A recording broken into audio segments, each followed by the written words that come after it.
Hello everyone, मैं मंजू फिर से आपके साथ नई वीडियो के साथ आई हूँ। जैसा कि पिछली वीडियो में मैंने आपके यूरोप के फिजिकल एस्पेक्ट पे बात की थी कि कौन सी नदी, कौन सा पहाड़ फेमस है और क्या नाम है, इसके उत्तर में कौन सा, दक्षिण में क्या क्या है, इन सब के बारे में बात की थी। आज हम पॉलिटिकल रूप से देखेंगे। वैसे तो इसमें 49 कंट्रीज़ है टोटल, लेकिन जो इम्पॉर्टेंट है क्वेश्चन जिससे रोज रेज हो जाते हैं, हम उस पर बात करेंगे। ठीक है, सबसे पहले मैं एक चीज़ कन्फ्यूट क्लियर कर दूं कि लास्ट वीडियो मैंने बताया था कि स्कैंडिनेविया का प्रायद्वीप है। ठीक है, 3 तरफ से घिरा हुआ है। ऊपर आर्कटिक ओशन, यहाँ पे नॉर्थ सी, और ये वाला एरिया है बाल्टिक सी।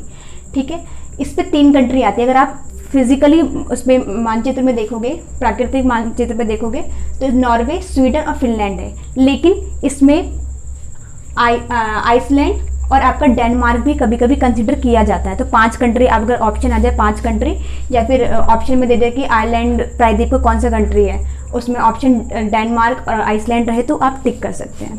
ठीक है, फिर लास्ट वीडियो मैंने गलती से मेरे मुंह से निकल गया था कि एशिया सबसे बड़ा महाद्वीप जो है वो एशिया है, सॉरी रसिया है। लेकिन सबसे बड़ा महाद्वीप एशिया, वो बाय मिस्टेक मैंने रसिया बोल दिया था। और दक्षिण का ब्रिटेन मैंने न्यूजीलैंड बताया था, वो तो सही बताया था, लेकिन मैंने गलती से बोल दिया था कि वो अफ्रीका के नीचे, वो है वास्तविक में ऑस्ट्रेलिया के नीचे। ठीक है, फिर आज हम बात करने वाले हैं पॉलिटिकल रूप में। सबसे पहले देखते हैं, ये चीज़ देख लीजिए कि किस किस तरीके से। पहले ये सबसे पहले ये देखिए, ये है यूराल पर्वत। यूराल पर्वत यूरोप को एशिया से अलग करता है। यूरोप और एशिया को यूरेशिया कहते हैं। ठीक है, फिर हम देखते हैं, ये एक इमेजनरी लाइन डेवलप की गई है। यूराल पर्वत, कैस्पियन सी, ब्लैक सी और मेडिटेरियन सी। ये इस इमेजनरी लाइन जो है आपकी इस वाले इतने पार्ट को देख रहे हैं आप, ये इतना पार्ट जो है यूरोप एशिया से अलग हो जाता है, ये काल्पनिक रेखाओं के द्वारा। ठीक है, अब हम देखेंगे पॉलिटिकल वाइज कि कौन सा कंट्री किस चीज़ के लिए फेमस है। क्वेश्चन ये भी आता है कि सबसे पश्चिमी राजधानी, पुर्तगाल की राजधानी लिस्बन। सबसे पूर्वी राजधानी मास्को, रसिया की राजधानी मास्को। पश्चिमी पुर्तगाल की राजधानी लिस्बन।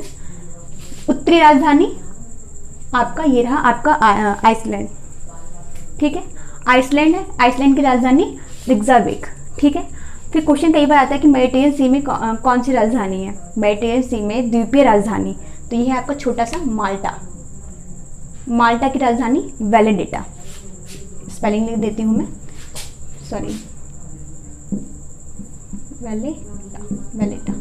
ठीक है, इसको हिंदी में भी आप लिख सकते हैं, सेम ही है। हिंदी मीडियम हो चाहे इंग्लिश मीडियम हो, सेम ही चीज़ होती है। ठीक है, उसी तरीके से ये तुर्की है। टर्की जो है आपका एशिया का सबसे पश्चिमी कंट्री है। एशिया का सबसे पश्चिमी कंट्री टर्की तक। ठीक है, फिर क्वेश्चन इस तरीके से आता है कि सबसे ऊंचा पर्वत आपका ये रहा काकेकस का आपका एल्ब्रुस जो है यूरोप की सबसे ऊंचा पहाड़ है। और आल्प्स का सबसे ऊंचा पहाड़ ब्लैक माउंट। ठीक है, ये यहाँ पर है, फ्रांस के अंदर है। ठीक है, अब है हम देखते हैं, इटली को लेते हैं। इटली यूरोप का भारत कहलाता है। क्यों? क्योंकि यूरोप के ऊपर भी आल्प्स पर्वत है, ये कृषि प्रधान देश है, दोनों तरफ पानियाँ हैं, भारत की तरह से। भारत इस तरीके से है ना, और यहाँ पर आपका माउंटेन हिमालय है, और यहाँ से गंगा नदी भी निकलती है और बंगाल की खाड़ी में जाके गिरती है। उस तरह यहाँ पे एक पो नदी है। ठीक है, इटली में निकलती हिमालय से, सॉरी आल्प से निकलती है। तो ये पो नदी को इटली की गंगा कहा जाता है। ठीक है, अब हम बात करते हैं इसकी। एक कंट्री है फिनलैंड। फिनलैंड को झीलों का शहर कहा जाता है। क्यों? क्योंकि यहाँ पे बहुत सारी झीलें, छोटे छोटे देख रहे हैं आप, ये झीलें हैं। ठीक है, क्वेश्चन आ जाए नहरों का शहर पाकिस्तान, नदियों का शहर बांग्लादेश। ठीक है, अब क्वेश्चन इस तरीके से भी हो सकता है, इटली आप, ठीक है, यहाँ फिनलैंड हो गया। फिर इटली में 2 पॉइंट और रह रहे हैं कि इटली जो है अंगूर और जैतून के लिए बहुत फेमस है। इटली अंगूर और जैतून को इंग्लिश में ऑलिव ऑयल बोलते हैं ना, वही है। ठीक है, इस चीज़ के लिए फेमस है। इटली आपका सबसे ज़्यादा विद्युत मतलब इलेक्ट्रिसिटी प्रोड्यूस करने में भी सबसे ज़्यादा यूरोप में काउंट किया जाता है। यूरोप में ही आपका फ्रांस से इटली तक एक अंडरग्राउंड रेल मार्ग है। ठीक है, अंडरग्राउंड रेल मार्ग है, उसके लिए फेमस है, जो विश्व का सबसे बड़ा रेल मार्ग है। कहाँ पर क्वेश्चन आ जाए किस किस कौन कौन से देश के बीच में है, इटली, फ्रांस, इटली, स्विट्ज़रलैंड, तो आपको ऑप्शन में इटली और स्विट्ज़रलैंड के बीच में लगाना होगा। ठीक है, ये है आप ये वाला एरिया देख रहे हैं आप, ये है आपका स्विट्ज़रलैंड। स्विट्ज़रलैंड और स्वीडन में अंतर है, ये स्विट्ज़रलैंड है और स्वीडन यहाँ ऊपर है, स्विट्ज़रलैंड इटली के ऊपर है। स्विट्ज़रलैंड को यूरोप का मैदान कहा जाता है क्योंकि इसका जो एरिया है बहुत समतल है। ठीक है, अब बात करते हैं फ्रांस की। फ्रांस जो है इटली का सबसे बड़ा शहर है। इटली का सबसे बड़ा शहर कौन सा है? फ्रांस। ठीक है, फ्रांस की राजधानी पेरिस। पेरिस जो है सेन नदी पर है, सेन नदी पर बसी हुई है, जो कि आपका ये वाला इंग्लिश चैनल में जाके गिरती है। इंग्लैंड और फ्रांस के बीच में इंग्लिश चैनल है और डोबर की संधि के द्वारा ये दोनों अलग हैं। ठीक है, एक चीज़ मैंने यहाँ बताया था कि ये वाला स्पेन में छोटा सा एरिया है, जिब्राल्टर नाम है जिसका। जिब्राल्टर पर यूके का पॉलिटिकली अधिकार है, इसी वजह से ये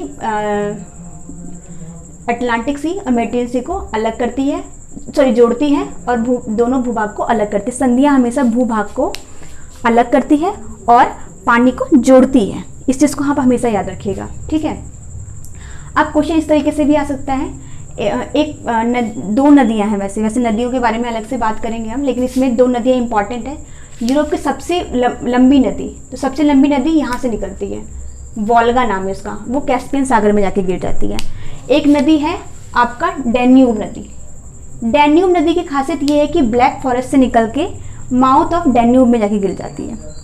डैन्यूब नदी ब्लैक फॉरेस्ट से निकल के जर्मनी में जो है, जर्मनी के ब्लैक फॉरेस्ट से निकल कर माउथ ऑफ डैन्यूब में जाके डैन्यूब में गिर जाती है, यानी कि ब्लैक सी में जाके गिरती है। ठीक है, इसकी खासियत ये है कि ये नदी 5 कंट्री के राजधानियों से गुजरती है। मैं कंट्री का नाम बता रही हूँ, आपको कमेंट में उसकी राजधानियों का नाम बताना है। सबसे पहली कंट्री है ऑस्ट्रिया। ऑस्ट्रिया। दूसरी राजधानी है, दूसरी कंट्री है स्लोवाकिया। तीसरा जो शहर है आपका वो है हंगरी। हंगरी। और चौथा जो है आपका वो है सर्बिया। सर्बिया। और 5वां है आपका रोमानिया। रोमानिया। ठीक है, आपको इन सब ये सारी कंट्री के नाम बताए मैंने, आपको सबकी राजधानी बताना है। तो डैन्यूब नदी बहुत इंपॉर्टेंट है यूरोप महाद्वीप के अंदर, क्योंकि ये 5 शहरों की राजधानी से होकर गुजरता है। ठीक है, अब इसके अलावा हाँ, फ्रांस इस चीज़ के लिए भी इम्पॉर्टेंट है। फ्रांस जो है पूरे यूरोप में सबसे ज़्यादा अब खाद्यान्न के मामले में आत्मनिर्भर है, इसलिए इसको किसानों का देश भी कहते हैं। फ्रांस की राजधानी पेरिस में सबसे ज़्यादा शराब, शैंपियन आपने नाम सुना होगा, सबसे ज़्यादा उत्पादन होता है। ठीक है, इसलिए इसको सुंदरियों का नगर भी कहते हैं। ठीक है, 2 चीज़ के लिए इम्पॉर्टेंट हो गया ये। अब इसके अलावा हाँ, फ्रांस और जर्मनी के बीच में 3 देश हैं, नीदरलैंड, लग्जमबर्ग और आपका 3 राजधानी थी ना, 3 कंट्रियाँ हैं, बेल्जियम, नीदरलैंड, लग्जमबर्ग। याद रखिए, बेल्जियम, नीदरलैंड, लग्जमबर्ग। नीदरलैंड की राजधानी एम्स्टर्डम यहाँ पर है और एक तट है यहाँ पर, नीदरलैंड के पास में ही एक तट है जिसका नाम है रॉटरडम। रॉटरडम यूरोप का सबसे बिजिएस्ट बंदरगाह है। रॉटरडम यूरोप का सबसे बिजिएस्ट बंदरगाह है। क्यों? क्योंकि यहाँ आपको अटलांटिक ओशन, आपको उत्तरी अमेरिका से काम हो, चाहे ऊपर इंग्लैंड से हो, चाहे अफ्रीका से काम हो, तो यहीं से सामान होके लोड होके जाता है। एक और बंदरगाह इंपॉर्टेंट है, वो है आपका मुन्सबुर्ग। मुन्सबुर्ग जो है आपका एशिया के उस पार्ट में ही आता है, रसिया के अंडर में ही है।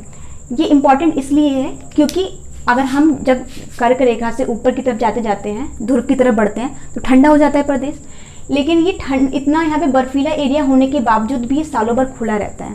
क्यों खुला रहता है? क्योंकि यहाँ पे अटलांटिक ओशन है ना, अटलांटिक ओशन की गर्म जलधारा यहाँ पर आती है, जिससे ये सालों भर खुला रहता है, इसलिए ये अपने आप में इम्पॉर्टेंट है। वैसे तट तो हर किसी के पास है, सागर तट, महासागर के तट तो हर किसी, बंदरगाह सबके पास है, इधर देखिए सबके पास बंदरगाह होंगे।